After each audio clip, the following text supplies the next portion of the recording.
Hello, my name's Emma Tohill, and my presentation is on evolution and creationism, and just the relationship between them and the effect that both of them existing in the same place right now in the universe and in our current society is having an effect just on how people perceive the world and where we came from.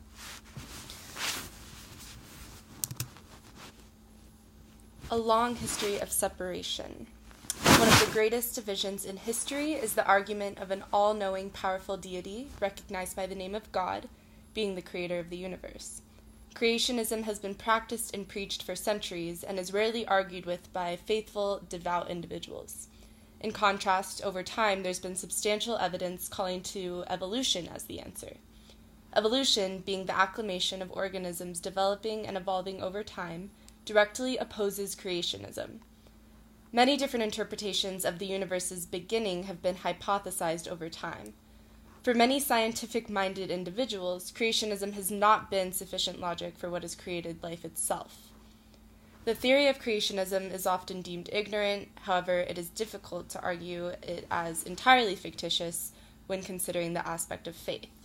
Faith in this context is the complete reliance on the Word of God, which is all-knowing and unquestionable. So basically, this relationship between evolution and creationism poses this question of how are we supposed to coexist without, getting into arguments and disagreements and creating tension about who is right, since this is such a dire situation.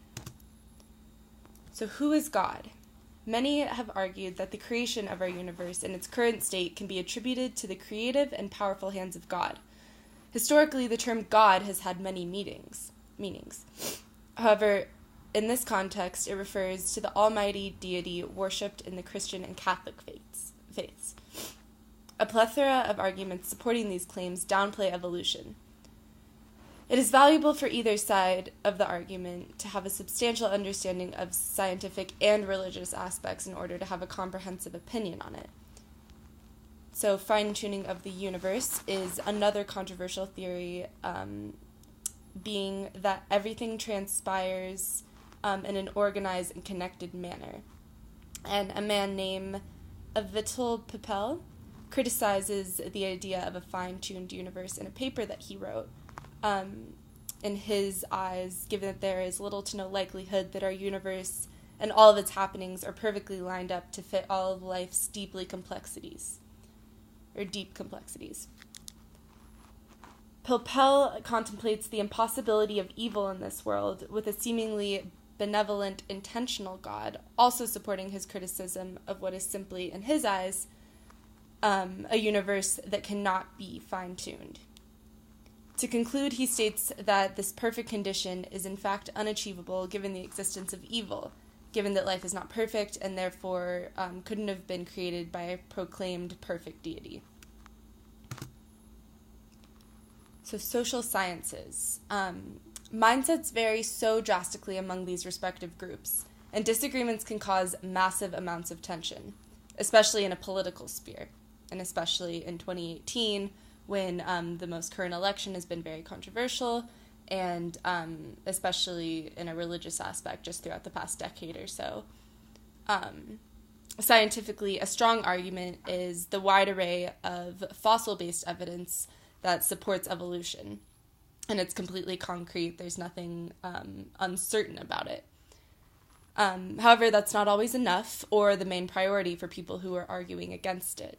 Even if you're looking at the evidence that you have, some people just don't find that receptive or stronger than faith. Moreover, many political and social issues become interwoven in the discussion of God. For example, LGBTQ plus rights and abortion laws are discussed heavily in the media, and most pro-life and anti-gay advocates are often supportive churchgoers. Simultaneously, there is a generous population that uses God and his unconditional love as an advocate for change in these same issues. These differences in the use of God's perspective creates yet another complexity, questioning the nature of God himself or herself or whoever.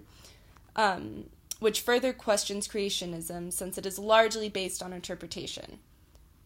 Scientific experimentation is nothing but questioning, thus challenging the schism of the theories puts us into a nearly unsolvable situation.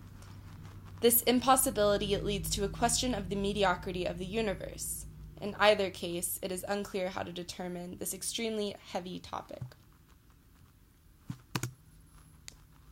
All right, education. So, many believe that education should be accommodating to both sides of this argument, but the National Academy of Sciences disagrees and promotes a strictly evolutionary method of teaching due to the limited nature of creationism, so in classrooms and just in younger science classes. So every other method in science is testable and generally subject to change. However, there is no chance for disproving creationism, which relies strictly on faith. The educational factor plays a monumental role in the overarching argument between these theories. Children are the foundation of the world's future. They are the answer, and should have a comprehensive understanding of where they come from, and everything around them, and so forth. Through education, this difficult argument has caused quite the stir in academia. It is essential to compromise in controversial situations like this one. However, the conversation itself is a push in the right direction in determining the mediocrity of the universe. The division created between the two theories has caused a rift in the upbringing of children and promoted difficulty in peaceful conversations about what is true. In closing on this topic, the mediocrity of the universe cannot be determined through a closed-minded perspective, right? The universe could be considered more likely to be rare if created by God and mediocre if developed by the Big Bang, which would hardly separate it from other types of phenomena in the known universe. You know, explosions happen a lot. It's not like it would, like the creation of life as we know it would become this rare, exceptional phenomena because we have no idea, about so much in the vastness of the universe.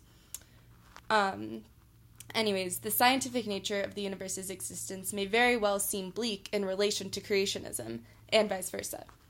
Given this, neither blind faith nor the logistics supporting it is enough for scientifically minded groups or individuals to embrace the ideas shaping creationism, leaving children in a confused middle ground, unsure of what to listen to, especially at a young age.